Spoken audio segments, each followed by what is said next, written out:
Are a nuisance in the spring here in East Tennessee, and they're known for being smelly. We're not talking about a bug here. We're talking about Bradford pear trees. Not only can they be unpleasant, but for farmers, they can be an expensive problem. 10 News reporter Lauren Davis spoke with a farmer and tree expert about how those trees do more harm than good.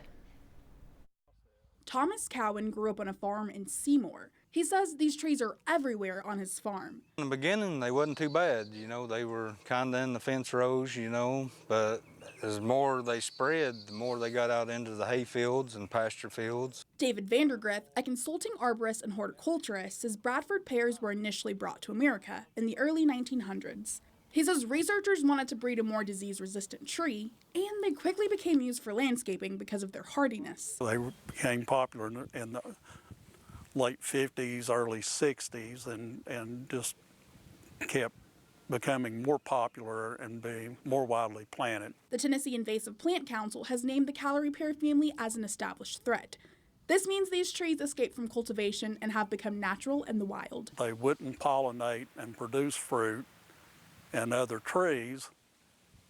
That's true for that particular cultivar, but as we started planting other cultivars, then they could cross-pollinate each other. Cowan says they cause problems on his farm, from flattening tires to harming his cattle. You walk up to the tree, it's going to scratch you, and they're scratching on these trees.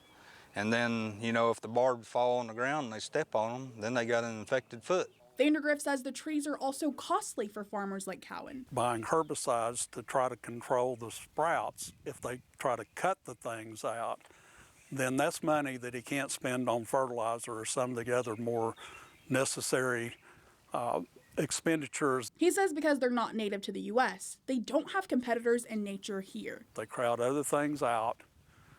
They're not a particularly good food source for a lot of our native wildlife. Vandergriff says to get rid of them, you've got to do more than just cut them down. As long as the root system is still there, it will keep coming back. If you get them out, you really need to treat them with herbicide whenever they're cut. There's several chemicals that are labeled to do that with, and no matter which county you're in. Some states are even working to ban these trees. 3 states have outlawed them completely, and 2 states have pending legislation right now. Vandergriff adds that legislation could happen in Tennessee. He says the best thing for you to do is to tell legislators how these trees are actually a problem for you. In Seymour, I'm Lauren Davis.